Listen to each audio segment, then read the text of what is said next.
1001 bức thư viết cho tương lai. Phần 4. Con người cần tình yêu, tình cảm gia đình và tình bạn.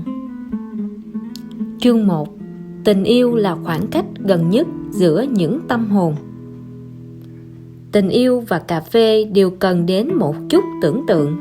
Chúng không hoàn toàn được cảm nhận bằng các giác quan thuần túy mà cần cảm nhận trong tâm trí. Cần một chút trí tưởng tượng để sự cảm nhận ấy đáng trân trọng hơn, để những dư vị nồng ấm ấy trở nên đáng nhớ, đúng không bạn của tôi? Muốn biết một người yêu hay không yêu bạn, hãy quan sát xem lúc anh ta ở bên cạnh bạn có nhiều năng lượng và vui vẻ không.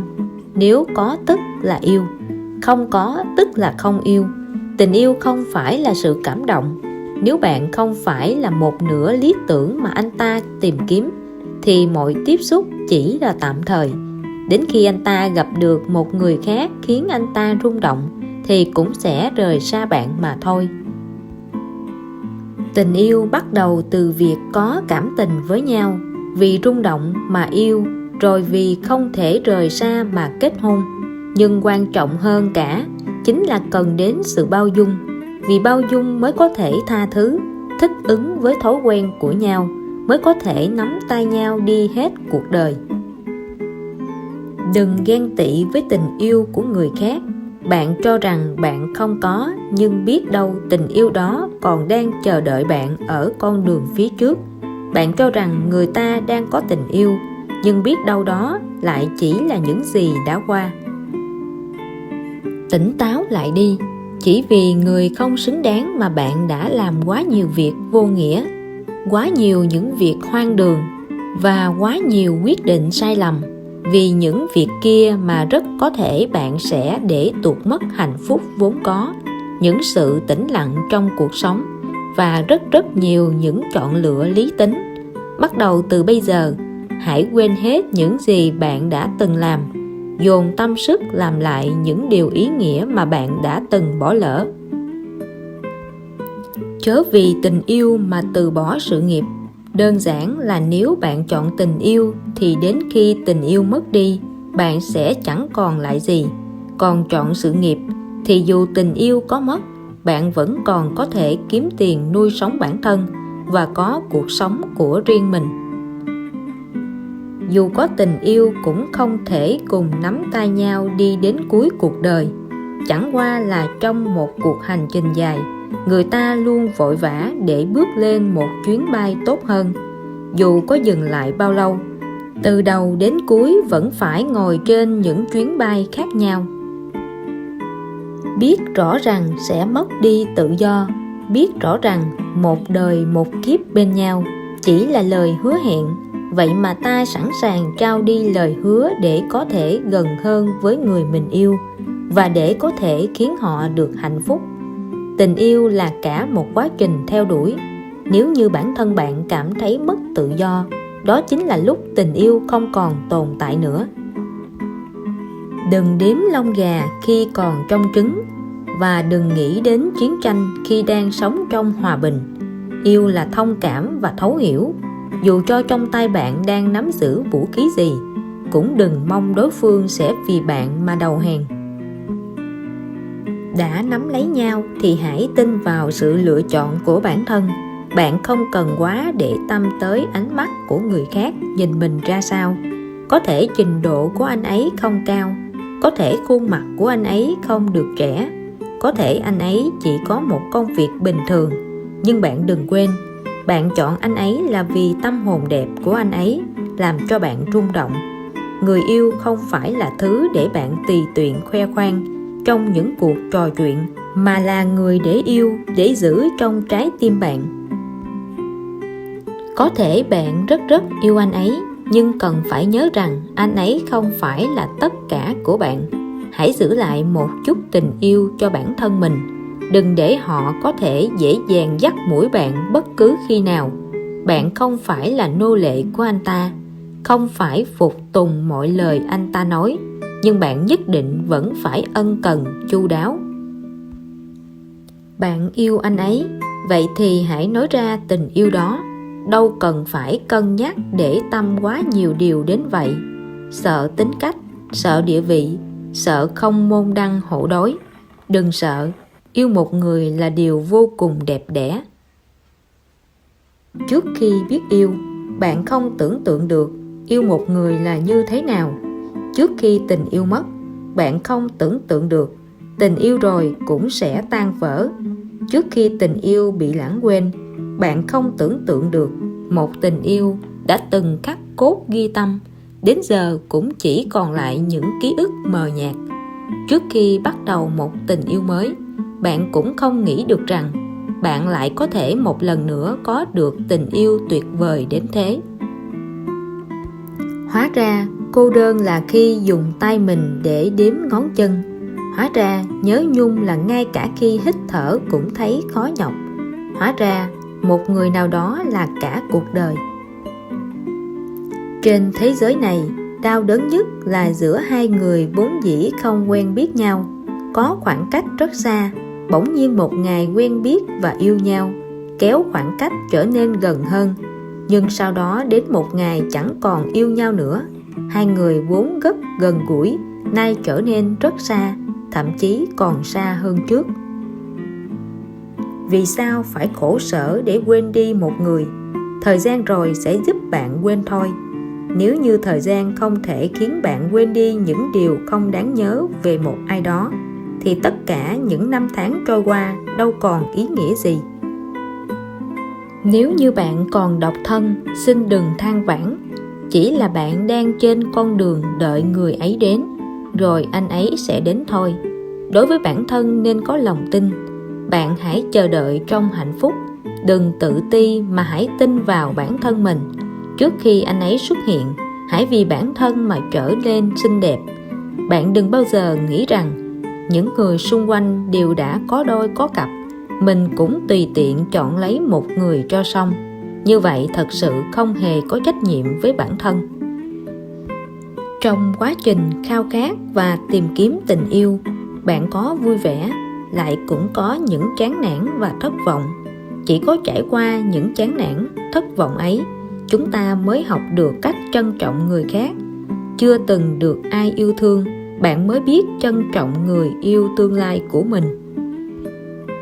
Nếu như bạn yêu một chàng trai nào đó, bạn không nhất thiết phải chờ đợi anh ấy chủ động, không cần phải chờ đến lúc anh ấy tìm đến bạn. Mọi cơ hội đều ở trong tay mình. Câu nói này cũng có thể áp dụng đối với tình yêu. Phải biết rằng nếu bỏ lỡ là sẽ không còn nữa. Tình yêu thật ra chẳng có gì phức tạp cả. Đến rồi đi cũng chỉ là 3 từ. Nếu không là anh yêu em, tôi hận anh, thì cũng là thôi được rồi, em khỏe không, anh xin lỗi. Ý kiến của người khác là thể hiện kinh nghiệm thất bại của họ, cũng chỉ là phương án để bạn tham khảo mà thôi. Hãy tìm hiểu để đi đúng phương hướng bạn đã đặt ra, chứ không phải là làm theo để lặp lại vết xe đổ như thất bại của họ. Mỗi người chúng ta đều có lúc sống trong những điều đã qua. Người ta sẽ dùng 1 phút để quen một ai đó, dùng 1 giờ để thích một ai đó, dùng 1 ngày để yêu một ai đó, đến cuối cùng lại mất cả một đời để quên đi một ai đó. Sao chia tay đừng làm bạn vì chúng ta đã gây tổn thương lẫn nhau, cũng không thể trở thành kẻ thù vì đã từng yêu một cách sâu đậm. Cho nên tốt nhất hãy trở thành những người xa lạ như chưa từng quen thuộc. Duyên khởi duyên tàn, duyên sâu duyên cạn không phải là thứ chúng ta có thể kiểm soát. Những gì chúng ta đã làm được, đã trải qua đều là những thời khắc đẹp đáng trân trọng. Khi còn trẻ, bạn sẽ muốn có nhiều cuộc tình, nhưng thời gian trôi đi, tuổi ngày một lớn hơn, thì bạn cũng hiểu ra được rằng yêu một người có thể sẽ phải dùng đến cả quãng đời còn lại, có khi còn không đủ. Dần dần hiểu được người này, thấu hiểu được họ. Tình yêu như vậy cần đến cái tâm rất lớn. Có ai mà không từng đau khổ trong tình yêu? Ta luôn cho rằng đó là thứ tình sâu nặng nhất. là thứ tình cảm quan trọng sâu nặng nhất trên thế gian này. Cho đến một ngày, khi quay đầu nhìn lại, ta mới phát hiện ra rằng không phải thế, nó nhẹ thôi, rất nhẹ là đằng khác. Chúng ta cho rằng yêu đậm yêu sâu, qua năm tháng ta sẽ biết nó cũng rất nông rất cạn. Tình yêu sâu đậm chính là tình yêu lớn lên cùng với sự trưởng thành. Tình yêu khiến chúng ta đặt vào đó quá nhiều kỳ vọng, hy vọng bền lâu, hy vọng mãi mãi, hy vọng những lời hứa biến thành hiện thực. Nhưng rồi đến cuối cùng, bản thân lại cảm thấy mệt mỏi, không rõ phương hướng nên đi đâu về đâu. Tình yêu là như vậy. Có một số người theo năm tháng phong trần đã từng rơi lệ, đã từng vui tươi, đã từng cãi vã, đã từng hờn giận. Tất cả cũng chỉ là những chuyện đã qua. Tình yêu trên đời này chính là thứ vô cùng mềm yếu, không trung thành và không thể tựa vào. Thời gian qua đi, tình nhạt phai, những người yêu nhau cũng sẽ có ngày chia tay. Đến thời điểm duyên cạn, mọi điều tốt đẹp trước đây đều trở thành trở ngại, khiến hai người chúng ta vùng vẫy trong mệt mỏi. Anh sẽ cảm giác không còn chút không khí nào để thở, và em thật không nỡ nhìn anh mất đi sự tự do đó. Đừng làm cho tình yêu chân thành trở nên rẻ mạt. Khi một chàng trai tự hủy hoại bản thân để làm hài lòng bạn, nghìn vạn lần đừng vì vậy mà cảm động.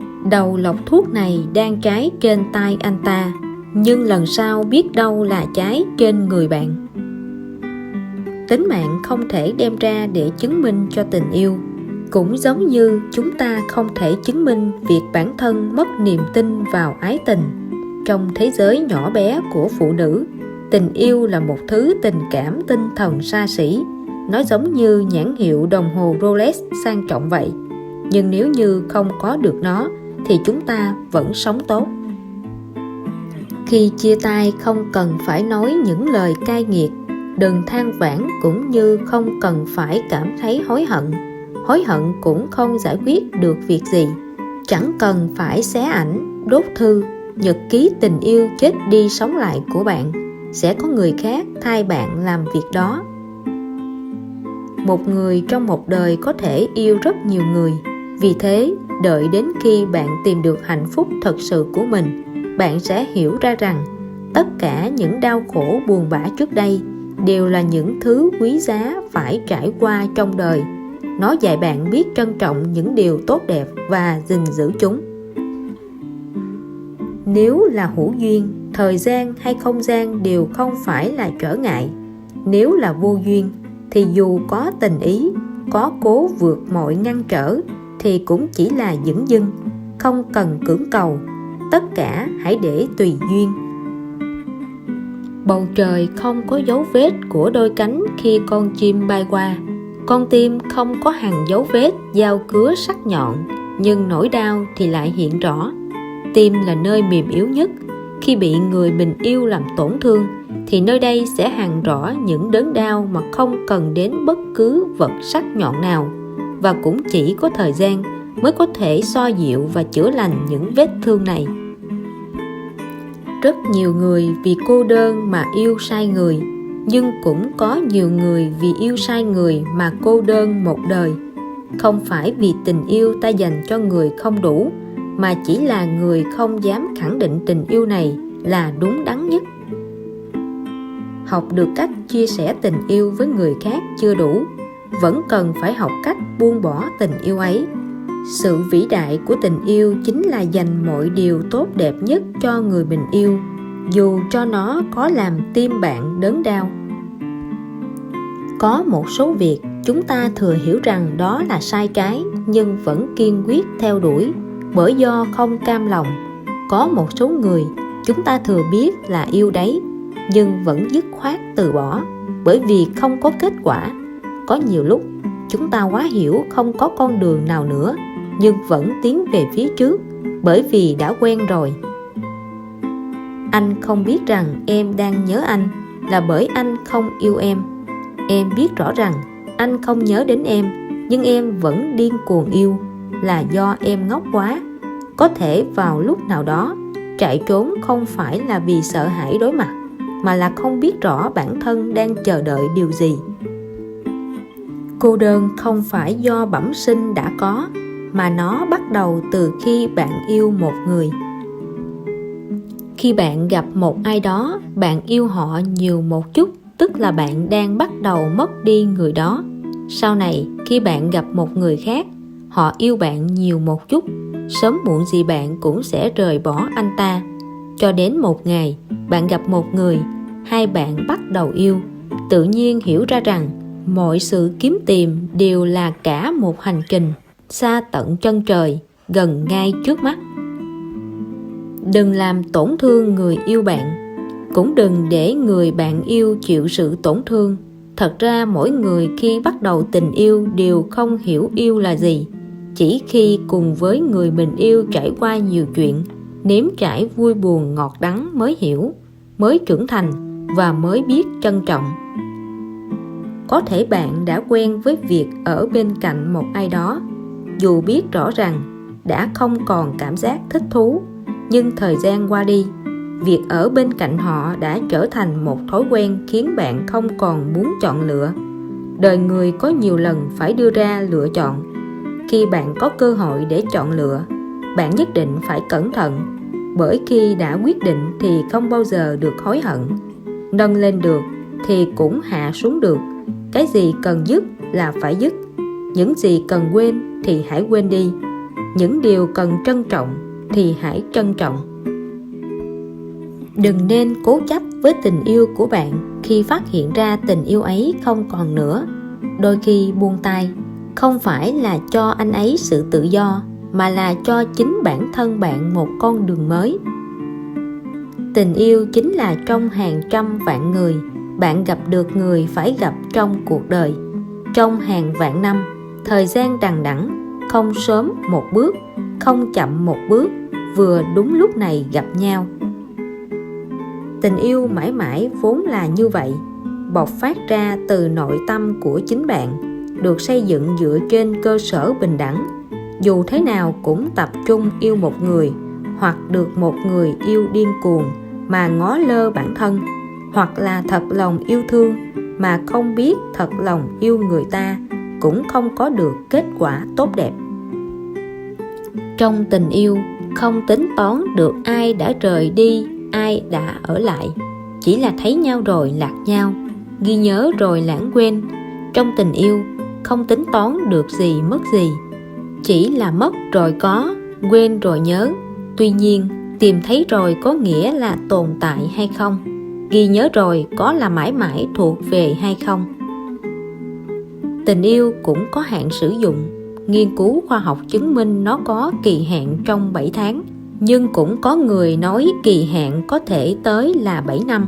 Nhưng trong thời đại thực dụng ngày nay, khi cám dỗ của cuộc đời đầy rẫy, thì khoảng thời gian tươi đẹp nhất của tình yêu cũng ngắn lại. Vậy nên hãy cố giữ tình yêu để nó vẫn đẹp trong lòng chúng ta. Giả như bạn không còn nhớ bạn đã từng làm một việc ngu ngốc nào đó chỉ vì yêu, thì nó chứng tỏ bạn chưa từng thực sự yêu. Giả như bạn chưa từng vì người mình yêu mà làm mọi điều, chưa từng vì họ mà nhẫn nại phiền não, vậy cũng coi như bạn chưa từng thực sự yêu. Chúng ta thường nói, tôi sẽ tìm một người mà tôi rất yêu mới tính đến chuyện yêu đương. Nhưng khi đối phương hỏi bạn như thế nào được coi là rất yêu, thì bạn lại không có câu trả lời, bởi vì chính bạn cũng không biết. Yêu là không cần giải thích, nhưng nó lại lý giải cho nhiều điều. Mặc dù tình yêu là một trong muôn vàn chủng loại cảm xúc, nhưng tình yêu luôn là một loại cảm xúc sâu đậm mang nhiều bất lực. Yêu một ai đó là khi bạn gọi điện cho họ mà không biết cần nói điều gì, hóa ra chỉ là muốn được nghe thấy giọng nói quen thuộc, hóa ra chỉ đơn giản là muốn gọi, chỉ là một chuỗi nhung nhớ nơi đáy tim. Em cho rằng rồi đến một ngày em sẽ có thể quên đi tình yêu này, quên đi được anh. Bỗng một ngày khác, em nghe được bài hát đã cũ, nước mắt em lại rơi. chỉ vì đó là bài hát chúng ta đã từng cùng nhau nghe. Tình yêu đôi khi chỉ là một loại cảm xúc nhất thời. Nếu như sai rồi thì sẽ là phần tình cảm dây dứt mãi, là tuổi trẻ của bản thân. Anh và em thật ra đều đã yêu khá nhiều người. Chúng ta không hẳn là thích một ai đó, mà là thích một tính cách nào đó của họ. Đầu tiên chúng ta đến với nhau, cùng nhau trải qua hạnh phúc, nhưng sau đó lại chỉ có thể nói lời xin lỗi, và ta chỉ có thể chúc nhau sớm tìm được hạnh phúc của riêng mình. Có lẽ chỉ khi tình yêu lùi xa mới thấy được rõ ràng và chính xác chuỗi ngày đã từng đi qua. Yêu thì ra là một việc muôn hình vạn trạng, không bị bỏ rơi, không bị tổn thương. Vậy sao có thể hiểu được yêu? Thế giới này mỗi người đều muốn tìm được một ai đó cho riêng mình. Nếu bỏ lỡ một ai đó, có muốn tìm lại cũng không được. Nếu như đã yêu thì đừng bỏ qua cơ hội. Quyết liệt có thể khiến bạn hối hận một đời. Do dự cũng có thể khiến bạn một đời hối hận. Không có trải nghiệm yêu đương trong tình yêu cũng không có gì thú vị. Không có vấp váp đau khổ thì tình yêu cũng không sâu đậm. Tình yêu cho con người ta trải qua sự phong phú, đau khổ lẫn thăng hoa. Nếu như mỗi người đều xuất hiện sớm một chút, có lẽ sẽ không cùng người khác đang chặt bàn tay, hoặc là gặp nhau muộn một chút, muộn đến khi ai cũng có những kinh nghiệm trong chuyện tình cảm của riêng mình rồi, học được cách bao dung và thông cảm cho nhau. Cũng có thể là khi đi cùng nhau rồi thì sẽ không dễ dàng buông tay nữa, quay lại sống buông thả rồi giải thoát cho tình yêu. Nhưng thời gian sẽ không bao giờ quay trở lại. Tình yêu làm gì có hai chữ nếu như. Đừng vì cô đơn mà yêu. Thời gian giống như ma quỷ, ngày dài tháng rộng. Nếu như họ là người đa tình, tuy chưa thể gọi là tình yêu với đối phương, nhưng lâu dần sẽ phát sinh cảm tình.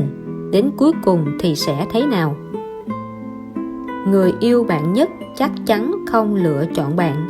Người yêu bạn nhất, bạn chắc chắn không chọn lựa họ. Thời gian trôi đi, rõ ràng đó không phải người bạn yêu nhất, cũng không phải người yêu bạn nhất, chỉ là người thích hợp nhất xuất hiện đúng thời điểm. Tình yêu tuy đẹp, nhưng nó không phải là toàn bộ cuộc sống. Yêu đến thiên trường địa cửu, biển cạn đá mòn là thứ được mong mỏi trong tình yêu. Khi mới kết hôn, ai cũng mong muốn sống với nhau đến đầu bạc răng long. Nhưng nào ai vượt qua được định mệnh hợp ly. Chủ đích ra đi hay không phụ thuộc vào bản thân bạn. Nhất định ở một nơi nào đó cũng đang đợi bạn xuất hiện. Tình cảm là thứ không thể dùng lý trí mà ngăn nó phát triển được, cho nên cần phải thường xuyên chú ý đến sự biến hóa của nó. Tình yêu càng không phải là mãi mãi, cho nên cần không ngừng theo đuổi. Bạn cho rằng tình yêu có thể vượt qua tất cả. Ai biết được nó cũng có lúc chẳng có chút sức lực nào. Bạn cho rằng tình yêu có thể lấp đầy tiếc nuối của cuộc sống con người.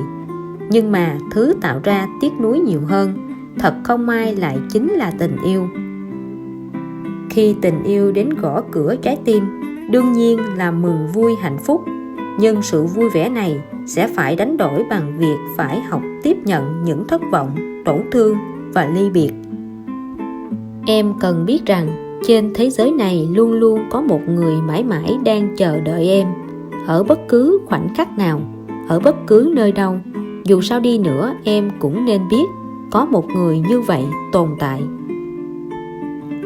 Chương 2. Tình cảm gia đình đẹp đẽ và ấm áp nhất thế gian. Trong cuộc sống, dù có chuyện gì xảy ra thì đến cuối cùng gia đình vẫn mãi là nhà của bạn. Khi gặp phải bất kỳ khó khăn gì, bạn đều có thể nói với người thân trong gia đình. Người nhà sẽ luôn cố gắng hết sức để giúp đỡ bạn, mãi mãi là hậu phương vững chắc cho bạn. Bạn cần phải tin câu này: dù tình yêu của bạn có oanh oanh liệt liệt thế nào, cũng chẳng sánh bằng tình yêu thương giản dị của ba mẹ. Con người đến một độ tuổi nhất định, hãy nhớ dành cho bản thân mình một nơi ở yên tĩnh. Bạn có thể nay đây mai đó, nhưng nhớ rằng cô đơn sẽ khiến cuộc sống của bạn như mảnh đất cằn cỗi. Vậy nên luôn cần đến một mái nhà. Nhớ thường xuyên gọi điện về cho ba mẹ. Họ là những người yêu thương bạn nhất trên cuộc đời này.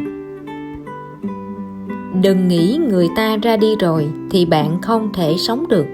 Phải biết rằng cuộc sống của bạn là cha mẹ ban tặng. Ngoài họ ra, chẳng ai xứng đáng để bạn đánh đổi cả mạng sống của mình. Còn bố mẹ lại chỉ luôn hy vọng bạn vui vẻ, bình an.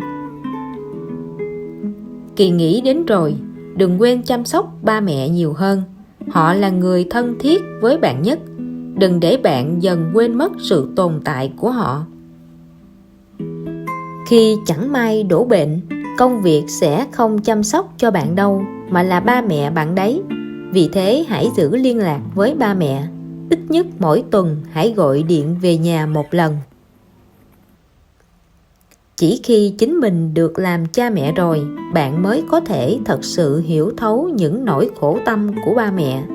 Khi chúng ta phát hiện ra rằng mình cũng có lúc hay cằn nhằn như thế, bạn bỗng nhiên sẽ cảm thấy thì ra những tiếng cằn nhằn của ba mẹ lại đáng yêu đến vậy. Dù ở đâu hay lúc nào đi nữa, gia đình mãi là nơi luôn mở rộng cánh cửa chào đón bạn trở về. Nỗi đau khổ về tình cảm thường đi kèm những cảm xúc khác. Mọi thứ đều rất mãnh liệt, rối rắm và bừng bừng khí thế. Không phải một hai câu làm hòa mà có thể giải quyết được. Đặc biệt hai bên cần phải thể hiện thật chân thành và nhẫn nại. Hơn nữa, còn phải có thời gian thay đổi suy nghĩ của nhau.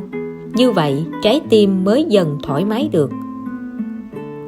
Dù thế nào đi nữa, tình cảm gia đình sẽ không bao giờ lừa dối bạn, mà sẽ luôn chờ để mang tới niềm hạnh phúc và sự thấu hiểu cho bạn. Tình thân là thứ tình cảm sẽ tồn tại lâu dài và bền vững nhất trên thế giới này. Cho dù có bị tổn thương, có những biến động hay thờ ơ, nhưng vì phần tình cảm chân thành dai dẳng vẫn luôn ở đó đợi bạn. Đợi đến khi bạn thấu hiểu, đợi đến khi bạn chắc chắn, đợi đến lúc nào bạn quan tâm mới thôi. Bởi cảm xúc này không phải là thứ tình cảm bắt đầu nảy sinh khi hai người đã gặp gỡ, mà là ngay từ đầu đã xác định một giọt máu đào hơn ao nước lã.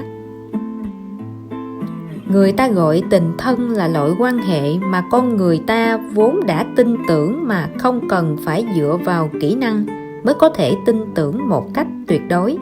Cho dù cũng có một chút mâu thuẫn hay phàn nàn, thì giây trước, giây sau cũng sẽ quên ngay thôi. Sở dĩ người thân và những người bạn tốt ra đi khiến chúng ta cảm thấy nhung nhớ hoặc đau khổ, chính là bởi trong những năm tháng ấy, mỗi người đều đem yêu thương gửi gắm vào tình bạn. Tình cảm ấm áp và đầy năng lượng đó đã len lỏi vào sinh mệnh mỗi người từ rất lâu rồi. Trong những ngày lạnh giá, nó làm ấm cơ thể và nuôi dưỡng tâm hồn trong những tháng năm cô đơn. Khi bạn lớn lên, có cuộc sống của riêng mình, có thể sẽ rời xa ba mẹ, đến nơi đất khách quê người. Khi cô độc bước đi trên con đường đời, lúc đó bạn cuối cùng mới hiểu rõ, trên thế giới này, chỉ có gia đình mới là nơi bạn vĩnh viễn có thể dựa vào. Chỉ có ba mẹ mới là người không ngừng dõi theo bạn. Thật ra, cái gọi là tình thân vững bền nhất đôi khi lại rất mong manh. Vài đồng tiền, vài điều khiêu khích, một chút hiểu lầm và một chút ích kỷ đều có thể khiến những tình cảm 9-10 năm trời ngay lập tức sụp đổ. Nếm mùi này chẳng hay ho chút nào, nhưng những tác động như vậy lại rất có khả năng giúp chúng ta trưởng thành. Cũng chẳng nhớ đã đọc đoạn văn này ở tạp chí nào. Tiêu đề là xem mặt người thân, cảm thấy rất ấm áp. Nếu lúc nào người thân yêu đó cũng ở bên cạnh bạn, thì loại ấm áp đó có lẽ hơi tẻ nhạt một chút. nhưng đến khi phải rời xa nhau thì lại muốn gặp nhau. Cảm giác ấm áp càng trở nên nồng đậm. Cho nên chúng ta phải luôn tạo ra sự chia cách, sự rời xa để kích thích trái tim ngốc nghếch đó. Trong cuộc sống này, những điều tưởng chừng rất bình thường thật ra lại là điều ấm áp nhất, mạnh mẽ nhất, bởi nó lúc nào cũng được bồi đắp từng chút một qua mối quan hệ hòa hợp với người thân.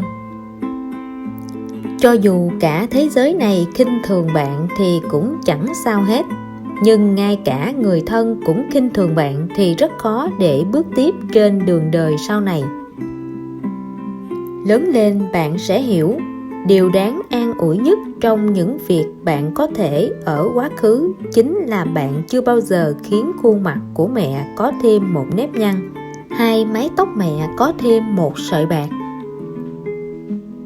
Có lúc lời nói của người thân yêu nhất bên cạnh bạn cũng không thể hoàn toàn tin tưởng được, bởi người thương yêu bạn có lúc cũng vì ý nghĩ muốn bảo vệ bạn mà đưa ra những gợi ý sai lầm.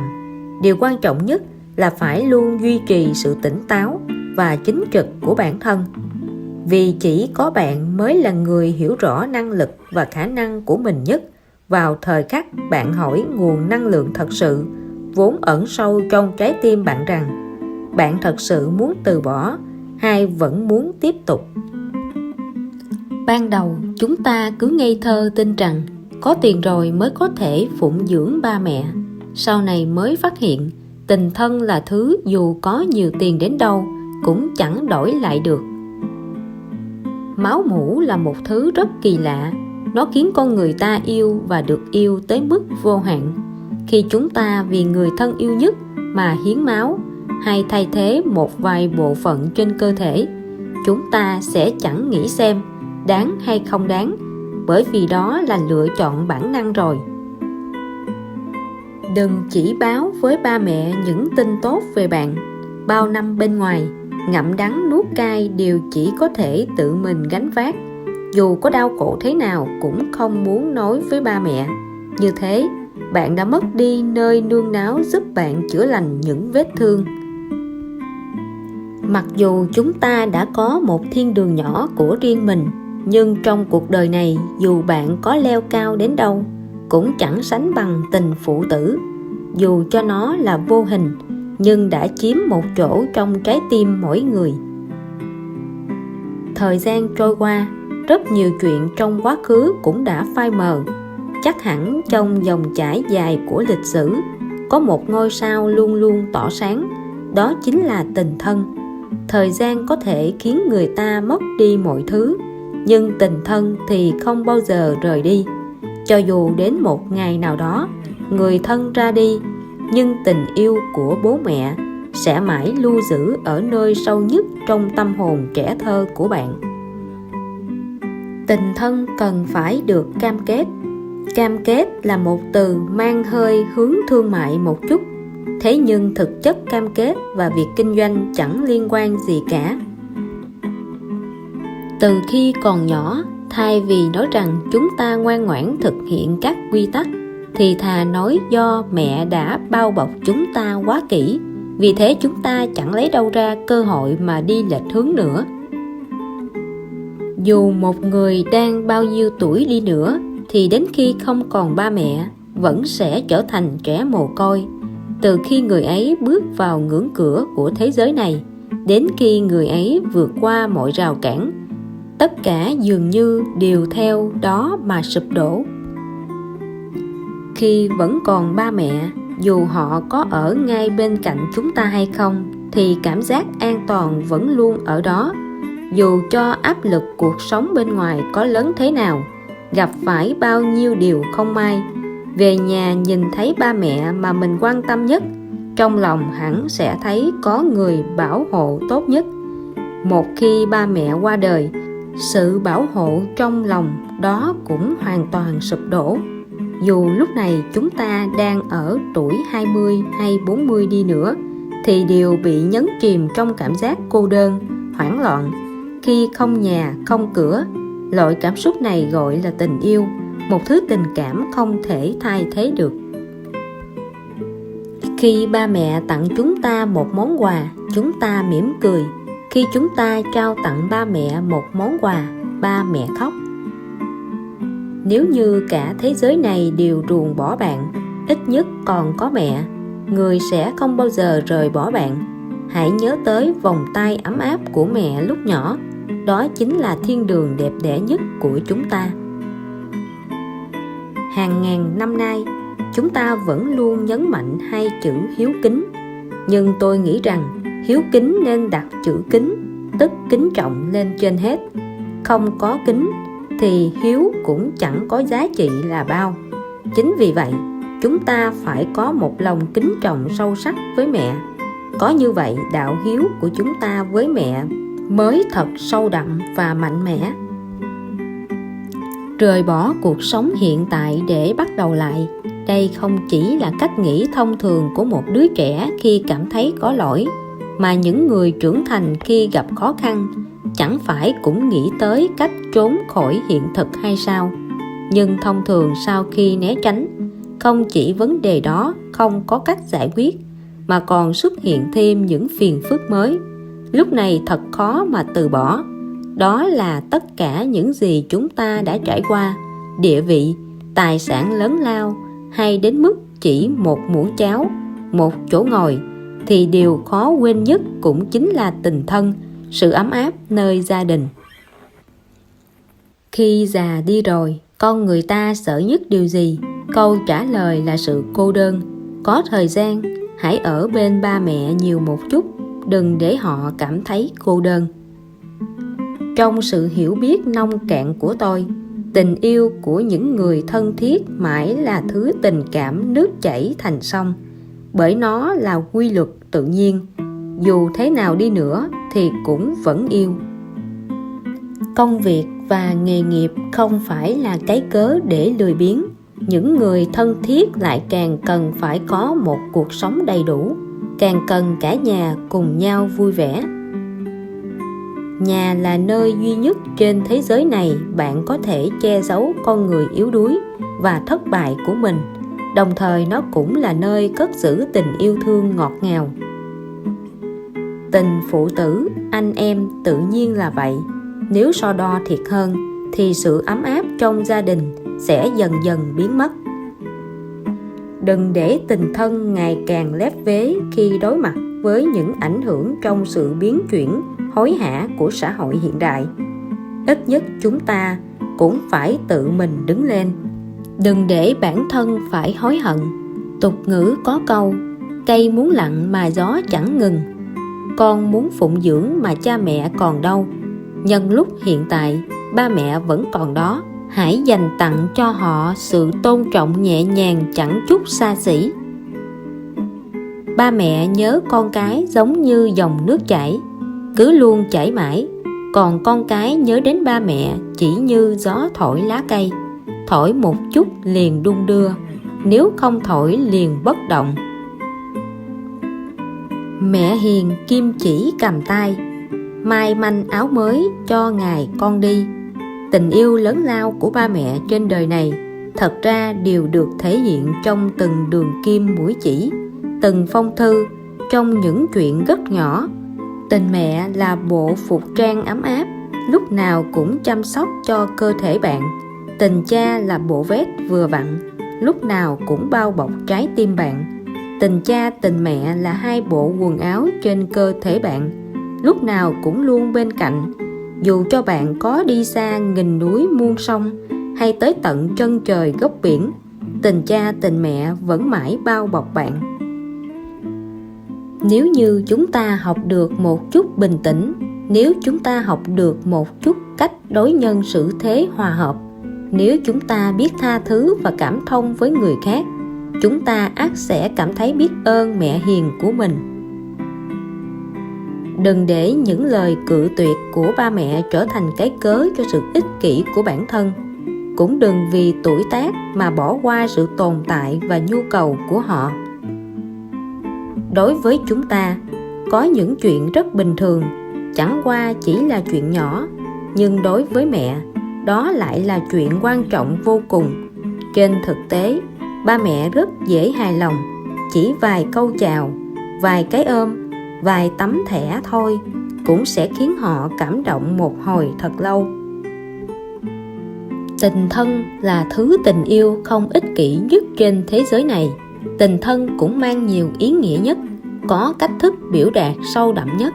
Đến một ngày, khi con cái hiểu những ẩn ý của ba mẹ trong những lúc nó được thể hiện theo những cách bình thường nhất, thì khi ấy họ mới hiểu được tình yêu thương đó sâu đậm dường nào.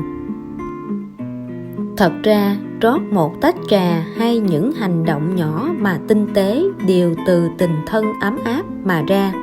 Tình thân chính là hiểu và giúp đỡ lẫn nhau, tin tưởng và ân cần chăm sóc người khác. Không lạ gì khi người ta nói, chúng ta được sinh ra từ tình yêu thương, và cũng từ sự ấm áp ấy chúng ta rời đi. Chúng ta vì thua cuộc mà tới, rồi lại vì những hy vọng mà rời đi. Trẻ con thì cũng chỉ là trẻ con thôi, đã không vui rồi thì sẽ vứt hết mấy lời đã hứa với bố mẹ qua một bên. Thế nhưng hầu hết các bậc cha mẹ sẽ không đổ lỗi cho chúng, cũng không phàn nàn.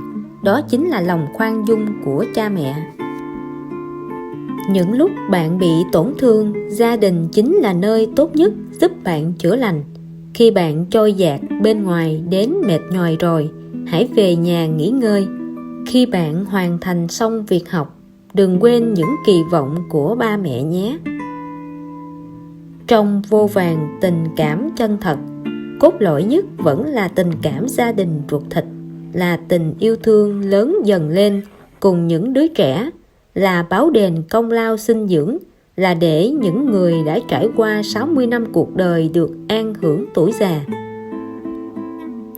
Khi bạn ra đời, ba mẹ bỗng trở thành ba mẹ bạn, còn bạn bỗng trở thành con của họ. Đây đều là số phận, chúng ta phải trân trọng tình cảm này suốt đời. Đơn giản thì tổ ấm chính là một chiếc tổ chim được tạo nên từ rễ và cành cây. Khi ta còn nhỏ, ta có thể mau chóng tiến vào trong đó. Bát nước mát lạnh mà ngọt ngào bên trong sẽ tưới mát tâm hồn đang khát khô của ta. Một túi đậu phộng thật đầy, thật thơm cho ta ăn thỏa thích. Trong đó còn có một chiếc giường êm ái mà ấm áp, an ủi ta mỗi khi buồn không tả được. Còn có một lọ hoa, một bức tranh, một bài thơ, vài lời cảnh báo, những lời hô hào được khảm lên. Đó chính là tình thân, một chiếc tổ nho nhỏ để chúng ta tiếp tục từ đó mà lớn lên. Nếu như hiện tại bạn là một người con, vậy thì hãy yêu thương ba mẹ nhiều hơn một chút nữa nhé. Đừng đợi đến khi con muốn báo hiếu mà bố mẹ chẳng còn, khi đó mới lại rơi lệ đau buồn. Lúc này hối hận đã quá muộn rồi. Trên thế giới này, chỉ có bố mẹ là người không cười sau lưng hay bày ra bộ mặt ghê tởm bạn, cũng như sẽ chẳng nhớ gì đến chuyện bạn làm ăn thua lỗ, mà sẽ toàn tâm toàn ý vì bạn mà đầu tư thời gian tiền bạc.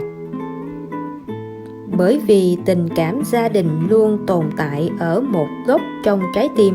Khi tuổi tác lớn dần theo năm tháng, điều chúng ta không muốn thay đổi nhất chính là tình yêu đối với cha mẹ. Bạn thân mến, khi thành công, ai cũng đều là bạn, nhưng chỉ có người thân là người sẽ ở bên bạn khi thất bại mà thôi. Trong chúng ta, có ai so sánh được ân huệ của người khác với những gì ba mẹ trao cho con cái? Bên nào nhiều hơn? Người nào từ chối sự dạy dỗ của ba mẹ, người đó mất đi cơ hội làm người. Trong cuộc sống gia đình mà nói, quan trọng nhất không chỉ là sự ngầm hiểu giữa các thành viên, mà còn cần tâm ý tương thông. Không khí gia đình hòa hợp chính là một loài hoa trên thế gian này. Thật vậy, nó nhẹ nhàng hơn bất kỳ thứ gì, cũng là môi trường phù hợp nhất để rèn luyện phẩm chất mạnh mẽ của con người. Một gia đình có truyền thống tốt sẽ giúp các thành viên trong gia đình tôn trọng lẫn nhau, cùng nhau xây dựng nên một gia đình thân thiện, đầy sức sống. Ngoài bố mẹ ra, chẳng có ai không mong được báo đáp. Người yêu đối tốt với bạn trước hết là bởi sự lãng mạn, hòa hợp giữa hai người.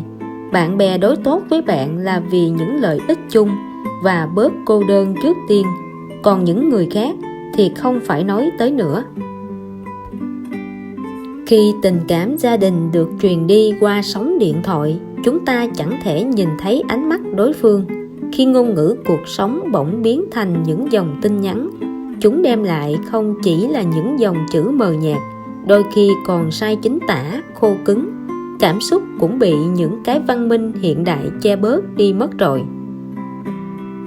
Dù chính tình yêu thương của bạn làm cây đèn dầu, lấy lòng tốt bụng của bạn để uốn nắn con cái, sau đó thắp sáng nó lên và đặt vào trong trái tim, như thế suốt cuộc đời này sẽ chẳng bao giờ quên được đường về nhà. Những năm tháng vô tình đi qua, đằng sau mỗi hình bóng vội vàng, ánh mắt quan tâm của bố ngày một xa hơn. Những lời nói thân thương của mẹ dần dần trôi vào quên lãng. Khi bạn mệt mỏi cả về thể chất và tinh thần, hãy dừng lại, đọc một cuốn truyện cổ tích nhẹ nhàng. Bạn hẳn sẽ thấy cảm động nơi trái tim. Bạn có thể nghi ngờ về thế giới này, nhưng chẳng có lý do gì bạn lại nghi ngờ về mong muốn của những người thân thiết. Dù cho tiền, sức mạnh, danh lợi hấp dẫn con người biết bao nhiêu, cũng đều không thể thay thế được sức mạnh của những con người vốn dĩ đã gần gũi. Còn gia đình chính là nơi quen thuộc nhất của con người. Gia đình hạnh phúc là mục tiêu cuộc sống. Không gì có thể ấm áp như ở ngôi nhà của bạn, cũng không có gì đáng quý hơn tình thân. Chương 3. Tình bạn là những cánh hoa được nhặt lên từ phía chân trời. Khi chẳng may bị bạn bè làm cho tổn thương, bạn cũng đừng nghi ngờ tình bạn. Nhưng bạn phải bảo vệ bản thân trước. Những người đã phản bội mình, bạn có thể tha thứ, nhưng đừng bao giờ quên. Làm người phải sống thật thà, chất phác một chút. Đối với bạn bè luôn giữ một chút tinh thần trượng nghĩa. Ngoài ra còn phải vui vẻ, cởi mở, kiên cường và cả ấm áp nữa. Tình yêu là ánh sáng, tình bạn là bóng tối. Khi ánh sáng dần tan biến đi rồi, bạn sẽ phát hiện xung quanh tất cả đều là bóng tối. Bạn bè là người cuối cùng có thể đem đến cho bạn sức mạnh. Trước kia, uống rượu gặp tri kỷ ngàn chén vẫn ít. Giờ đây uống rượu ngàn chén gặp mấy người. Không có năng lực gì về rượu, kinh nghiệm nếm mùi rượu cũng chẳng có. Thế nhưng có thể cảm nhận được tri kỷ phù hợp. Cuộc sống không có bạn bè sẽ thật cô đơn, sẽ không thể hoàn hảo. Nhưng mà vì cuộc sống bận rộn nên thường có rất ít mối quan hệ, tình bạn cũng dần mờ nhạt đi. Vì thế hãy dành một chút thời gian liên lạc với bạn bè cùng nhau tâm sự, để vun đắp tình bạn với đầy ắp tiếng cười. Khi bạn bè gặp phải lúc khó khăn, nhất định phải nhớ đứng ra giúp đỡ. Cho dù không giúp được gì, an ủi cũng là sự hỗ trợ tốt nhất rồi. Luôn bên bạn lúc buồn lúc vui chính là đối thủ của bạn. Luôn bên bạn những lúc vui vẻ, và vui vẻ chính là bạn của bạn. Nhưng luôn bên bạn mỗi lúc buồn và đau khổ mới là tri kỷ của bạn. Bạn bè tốt đến mấy, thân thiết đến đâu thì cũng phải cho đối phương giữ lại chút không gian riêng. Đừng có chuyện gì cũng đi tìm hiểu tới cùng. Tình bạn như vậy không thể dài lâu được. Bạn bè là gì? Khi người khác tin tưởng nụ cười trên khuôn mặt bạn, cũng có thể hiểu được những nỗi buồn trong ánh mắt bạn. Họ có thể che giấu phía sau những bữa tiệc linh đình của bạn, xuất hiện bên bạn trong lúc kiệt quệ, chán nản. Lúc bạn thành công, họ đứng từ phía xa, lẳng lặng quan sát những người khách đến bên bạn. Lúc bạn thất vọng, họ im lặng tiến lại gần, mang đến một tia sáng chân thành. Với họ, có thể một thời gian dài, rất lâu không tin tức gì, có thể nhìn nhau chẳng biết nói gì, không cần lúc nào cũng phải nhớ đến nhau. chỉ cần mỗi lần nhớ đến nhau cảm thấy ấm áp là được. Bạn bè không nhất định phải có gia cảnh tương xứng, nhưng nhất định phải cùng hội cùng thuyền. Không nhất định phải dính lấy nhau như hình với bóng, nhưng nhất định phải đồng tình bảo vệ lẫn nhau. Không nhất định phải cẩm thượng thêm hoa, nhưng nhất định cần phải tuyết trung tống tháng. Không nhất định phải ngày ngày gặp mặt, nhưng nhất định phải lưu giữ trong tim. Tình bạn trân quý nhất không phải ở chỗ đã cùng nhau đi qua bao năm tháng. Tình bạn hiếm có nhất là sau khi chia cách vẫn luôn nhớ về nhau, đó chính là bạn bè của ta. Cẩm thượng thêm hoa, tức là trên gấm thiêu hoa, nghĩa là đã tốt đẹp rồi, còn làm đẹp thêm. Tuyết trung tống tháng là thành ngữ, nghĩa là hành động giúp đỡ những lúc khó khăn. Bạn bè chính là một bản thân khác, cùng ở bên người tỏ sáng như ánh mặt trời, trong tâm sẽ chẳng thấy buồn đau. Cùng ở bên người luôn vui vẻ, khóe miệng sẽ luôn luôn mỉm cười. Ở bên người luôn tích cực hướng về tương lai, hành động sẽ không bao giờ lùi bước. Ở bên cạnh chuyên gia, làm việc chẳng keo kiệt. Ở cùng người hiểu biết rộng, gặp chuyện chẳng bối rối. Ở cùng người thông minh, làm việc sẽ trở nên nhanh nhẹn. Dùng kiến thức của người khác để hoàn thiện bản thân, học từ những người tốt nhất để giúp mình trở nên tốt nhất. Đừng mượn tiền bạn bè, nhiều lúc đều vì chữ tiền mà mất đi những người bạn tốt. Kẻ thù cũng có thể trở thành bạn, trong lĩnh vực kinh doanh luôn luôn như vậy, nhưng về phương diện tình bạn, đã là kẻ thù rất khó trở thành bạn bè. Một người bạn tốt thật sự hoàn toàn không phải là người có thể cùng ngồi nói chuyện về các chủ đề trên trời dưới biển không hết, mà là khi ngồi cùng nhau, chẳng biết nói gì mà cũng không cảm thấy ngại. Nếu như bạn rất thích kết bạn, vậy cũng phải học cách chọn lọc. Không phải loại bạn nào cũng có thể kết giao. Bạn phải học cách giúp cho cuộc sống chính mình không trở nên hỗn loạn, học cách tự yêu lấy bản thân, học cho thật tốt. Cho dù nhiều lúc bạn rất kiên cường, rất cứng cỏi đi nữa, học cách không nói ra những lời tổn thương mỗi lần mở miệng nữa, học cách để chọn lọc ngôn từ khi nói. Bởi người khác quen biết bạn thông qua lời nói còn nhiều hơn nữa còn phải học cách nói những lời thật thông minh và ấm áp nhẹ nhàng. Hãy tin tưởng rằng bạn cũng là người đáng yêu nhất. Có thể là một người bạn tốt, còn cần đến duyên phận. Trân trọng tình bạn nhé, tránh để tình bạn ấy trở nên ngắn ngủi. Bạn bè chính là một bức tranh được ghép lại từ nhiều mảnh. Sau khi ghép lại sẽ tạo thành một bức tranh thật đẹp. Nếu như không gặp được mảnh ghép kia, mãi mãi sẽ chẳng bao giờ hoàn thành được bức tranh đó. Mà bạn chính là mảnh ghép quan trọng mà tôi không bao giờ muốn mất đi. Bạn bè càng nhiều, kẻ thù càng ít. Nhưng bạn bè cũng không thể kết giao bừa bãi, nếu không có thể sẽ chuốc lấy phiền phức. Gặp người bạn bổ khuyết được cho bạn, loại bạn bè này chính là người thầy trong cuộc đời bạn. Nếu có thể kết giao với vài người như vậy, chắc chắn bạn đang thấy được điểm thiếu sót của bản thân. Hãy động viên bản thân tiếp tục tiến tới nhé.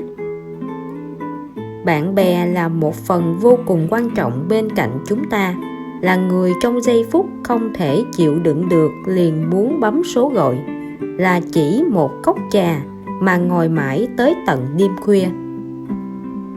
Tình bạn dài lâu đến từ tâm hồn, dù cho ít khi liên lạc, chỉ cần trong lòng có chỗ dành cho nhau. Như vậy đôi khi chỉ một tiếng chào cũng sẽ mang đến nụ cười mãn nguyện. Tình bạn không thể chuyển nhượng, đã định sẵn là nó sẽ là một phần riêng biệt của cuốn sách. Với mỗi người khác nhau, chúng ta lại có những tình bạn khác nhau, nhưng chúng ta không thể có những tình bạn khác nhau đối với cùng một người. Tình bạn là một con đường càng đào càng sâu, không có đường đi quay trở lại. Tình bạn khắc cốt ghi tâm cũng giống như sự thù hận vậy, dù chết cũng khó quên. Darwin có nói, danh tiếng, vinh dự, niềm vui hay sự giàu có, nếu như so sánh với tình bạn, chúng đều là cát bụi. Nếu để đuổi theo danh lợi, vinh dự, sự giàu có mà vứt bỏ tình bạn, chắc chắn sẽ lợi bất cập hại. Đến cuối cùng, những thứ đó đều là tạm thời thôi, chỉ tình bạn sẽ đi cùng bạn suốt đời. Tình bạn thật sự không phải là những lời ngọt như mía lùi, mà là trong những lúc quyết định kéo lấy bàn tay bạn. Một số người suốt ngày ở bên bạn, khiến bạn yêu mến thì có thể không phải là bạn bè chân chính. Còn những người trên thực tế nhìn như xa cách lại quan tâm tới bạn. Khi bạn vui vẻ, họ không đến xu nịnh. Khi bạn cần, họ liền lặng lẽ vì bạn mà làm vài việc. Đó mới là bạn bè chân chính. Giữa bạn bè với nhau, biết quan tâm nhau mới thật khó làm sao. Khi buồn nhất định phải nói với tôi, lúc đau khổ đừng quên giải bài cùng tôi. Khi bị bệnh đừng quên báo tôi biết. Khi khó khăn nhớ phải hỏi tôi đấy. Khi thất vọng phải nhớ vẫn còn có tôi. Lúc vui vẻ càng không được quên tôi đâu. Định nghĩa bạn bè chính là ở bên nhau như thế. Chúng ta là bạn, vậy là đủ rồi. Không biết bắt đầu từ khi nào, chẳng liên lạc với bạn bè, cũng chẳng liên lạc với bạn học nữa. Không điện thoại, không tin nhắn, chẳng nhận được email. Dù trong tim vẫn còn quan tâm, thói quen treo nick vẫn cứ treo như vậy. Chúng ta không nói chuyện, cũng chẳng có ai nói chuyện với chúng ta.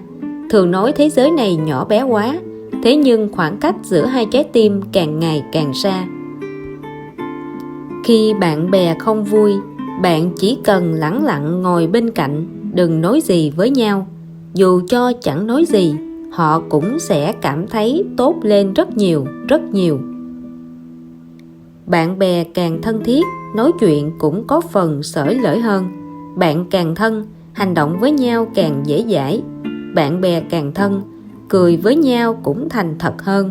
Bạn bè càng thân, dù có trêu chọc nhau cũng không để bụng. Bạn bè càng thân thiết, lâu không gặp lại càng thấy nhớ. Bạn bè càng nhiệt tình, bạn sai một xíu họ liền không thương tiếc mắng mỏ ngay. Bạn bè càng thân, mỗi khi không vui người họ nhớ tới nhất luôn là bạn. Bạn bè chính là một loại phản ứng tinh thần với nhau, là một loại cảm kích ngầm hiểu. Cách ứng xử của bạn, mỗi cái cau mày, mỗi nụ cười, mỗi lời nói, mỗi hành động, hay chỉ là một ánh mắt, một cử chỉ, một bóng lưng, hay một cái ngoảnh đầu lại, bạn bè đều có thể hiểu được. Không cần phải giải thích cho nhau, chẳng cần nhiều lời, chẳng cần những lời nói thừa thãi, hay chẳng cần phải khai thông cho họ hiểu, cũng có thể hiểu hết ý nhau rồi. Đó là một loại dịu dàng mềm mại nhất, hài lòng nhất, vô tư nhất, ý tưởng sáng tạo tuyệt vời nhất. Cuộc sống có ý nghĩa là khi có một nhóm bạn bè quan tâm lẫn nhau. Lúc gặp nhau thì cười lớn, lúc chia xa thì quan tâm.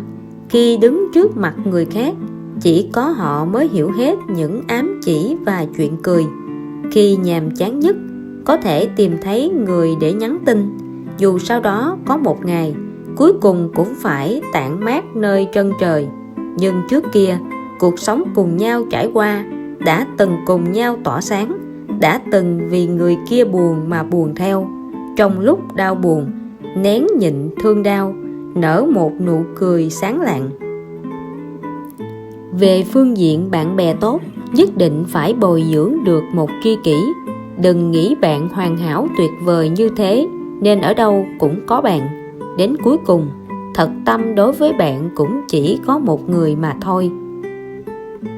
Bạn bè luôn luôn vì bạn mà che mưa chắn gió. Nếu như bạn phải chịu mưa gió phía xa mà tôi không thể giúp được, tôi cũng sẽ cầu nguyện xin những gió tuyết nơi đó hãy đến bên tôi này. Bạn bè dù có tốt hơn đi nữa, cũng sẽ luôn có những lúc không chú ý, không quan tâm nhau, không phải vì đã chán nhau rồi, mà thật ra là vì đã quen bạn mới. Vậy là có mới nới cũ phải không? Cũng chẳng phải. Bạn bè thật sự là sau quãng thời gian lạnh nhạt, vẫn luôn có thể ở bên bạn, quan tâm bạn và cùng bạn làm loạn, cùng nhau cãi lộn. Cách xa một thời gian mới gặp lại, cũng chẳng thấy ngại ngùng, giống như khi xưa cùng nhau ăn cơm hay nói những chuyện trên trời dưới biển, nói mãi không hết chuyện. Bạn bè không được làm từ thủy tinh. Rất nhiều người luôn coi bạn bè như được làm từ thủy tinh vậy. Cẩn thận vô cùng vì sợ va chạm vào sẽ hỏng mất. Có những lúc rõ ràng rất bất mãn với bạn, nhưng không dám thể hiện ra, sợ rằng nếu biểu hiện sự bất mãn thì sẽ nảy sinh xung đột, sẽ làm tổn thương tình cảm. Nếu lỡ tổn thương tình cảm rồi thì sẽ mất đi người bạn này. Bạn bè thật sự không được làm từ thủy tinh. Nếu thật sự giống như thủy tinh thì bạn sao có thể chạm vào được. Bạn bè như vậy mất đi rồi thì cho đi luôn đi thôi. Lòng tin sâu đậm đối với một người bạn không phải là nhìn xem bạn có cười trước mặt họ hay không, mà là nhìn xem bạn có sẵn lòng khóc trước mặt họ không mà thôi. Cuộc đời mỗi người đều cần có tri kỷ, dù là người yêu, bạn bè hay là tình nhân. Nếu ở đó tâm hồn có thể cảm thấy thoải mái, đồng thời lại có thể nói chuyện thoải mái, chẳng cần lo gì cả. Đau khổ hay vui vẻ, họ đều ở bên cạnh bạn. Đây chính là tri kỷ lý tưởng trong mỗi chúng ta. Có được một tri kỷ như thế, cuộc sống của bản thân sẽ không còn cô đơn vô nghĩa nữa.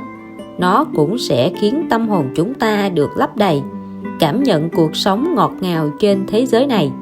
Ai đã có được một tri kỷ như thế rồi thì phải thật hạnh phúc, đối xử thật tốt với họ. Âm thầm cổ vũ bạn của mình thôi chưa đủ, nhất định trước đám đông cũng phải cổ vũ người bạn ấy. Khi tình bạn được đan kết lại bằng từng đường kim mũi chỉ, thật cẩn thận và thật lâu, nhưng chỉ cần rút ra một đường, bức tường tình bạn liền sụp đổ. Đường gốc rễ đó chính là niềm tin.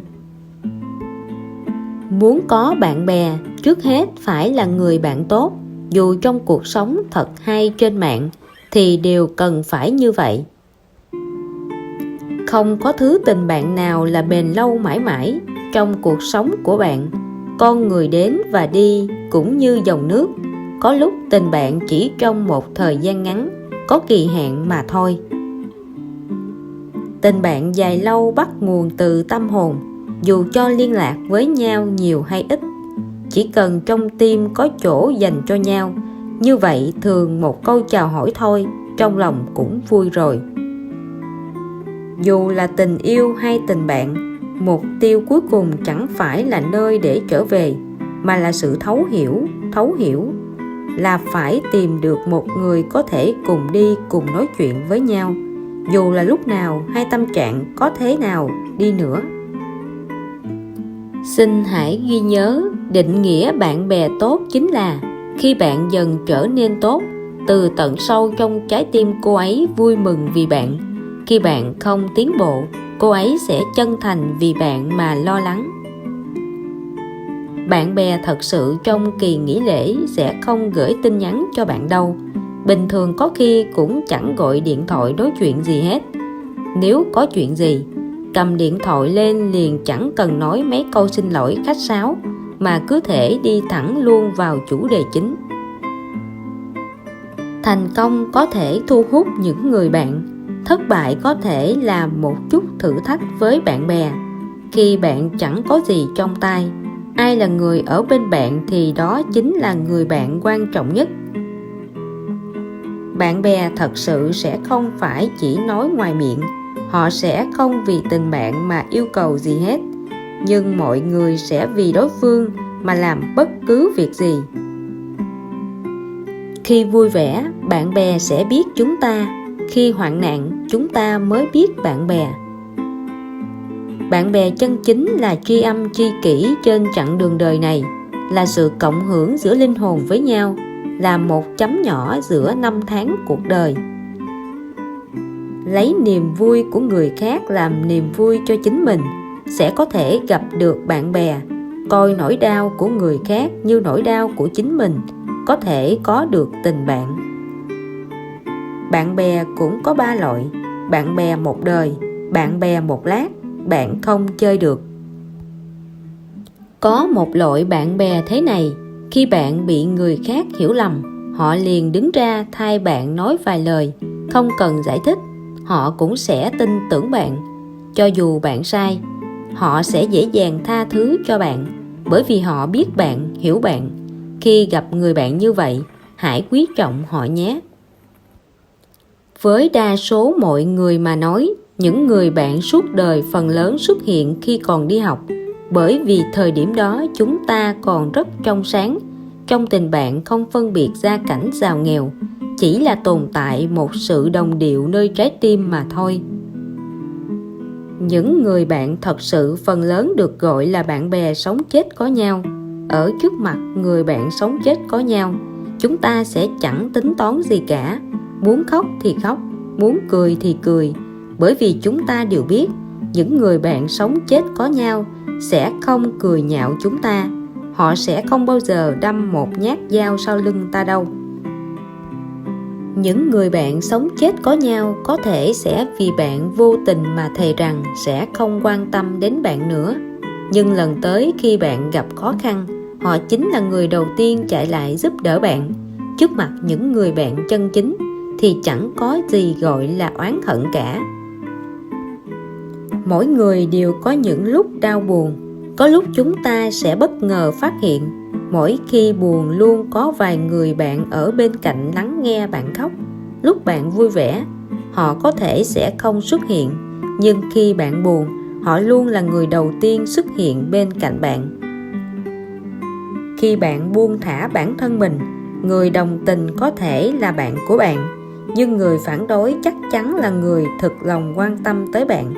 Chỉ có những người bạn sống chết có nhau mới hoàn toàn không do dự mà dạy cho bạn một bài học, bởi vì mục tiêu của họ chỉ có một: mong bạn sống thật tốt, không muốn bạn bị tổn thương.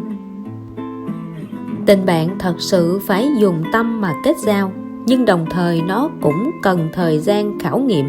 Chỉ có tình bạn thật sự mới có thể tỏa sáng sau khoảng thời gian khảo nghiệm kia, chứ không phải một màu ảm đạm. Bạn bè vốn dĩ không quan trọng như thế, mà thật sự bạn bè còn quan trọng hơn thế. Trong cuộc sống, có thể không có cảm động, không có chiến thắng, không có bất cứ thứ gì khác nữa. Thế nhưng không thể không có bạn bè. Bạn bè chính là người mà ở một không gian, thời gian nào đó ta có thể cùng nhớ đến nhau. Những giây phút buồn vui của họ làm đối phương xúc động, yêu thương nhau. Bởi lòng bao dung mà thấu hiểu lẫn nhau, bởi thấu hiểu mà gắn bó. Đó là một gia tài không thể cân đo đong đếm bằng tiền được. Tình bạn trân quý luôn có những điều nhỏ nhặt liên kết với nhau. Nó bao hàm biết bao nụ cười, nước mắt và cả kỷ niệm. Thật ra trong số bạn bè của mỗi người đều có những người tiếp tục cùng ta tiến bước và những người bị bỏ rơi lại phía sau. Vấn đề của chúng ta là làm sao để giúp những người bạn ở phía sau đó, để họ tiếp tục bước đi, đừng chạy theo đám đông cùng họ. Đó mới là bạn bè thật sự chân chính. Đừng dựa vào quà cáp để kết bạn. Bạn phải cho đi một tình yêu chân thành. Học cách dùng thời gian để chinh phục lòng người. Trong cuộc sống, vô số người đã từng là bạn tốt, bởi vì chia xa mà mất liên lạc. Từ khoảng cách địa lý đến khoảng cách tâm hồn, dù thỉnh thoảng vẫn gặp mặt, cũng sớm biến thành người lạ mất rồi. Từ những lời hứa bạn thật sự có thể có được bạn bè, nhưng để vun đắp và giữ vững tình bạn thì còn cần hành động. Khoảng thời gian của bản thân chúng ta càng ngày càng ít đi, bởi vì chúng ta đã qua cái thời trẻ chẳng cần lo lắng gì nữa rồi. Chúng ta cũng không nên quá mong đợi khi thất tình. Cô bạn thân nhất, hai người anh em của chúng ta sẽ là người đến an ủi ta đầu tiên. Có lẽ cô ấy còn bận việc nhà hay còn đang vui vẻ bên gia đình. Nếu như nói bạn bè và tuổi tác có liên quan với nhau, bạn tin không? Can đảm mà nói, đến khi qua độ tuổi 25 rồi, bạn bè chỉ có ít đi chứ không thể nhiều lên đâu. Người nào chỉ vì lợi ích mới kết giao với bạn, cũng sẽ vì không còn lợi lộc gì mà cắt đứt quan hệ với bạn.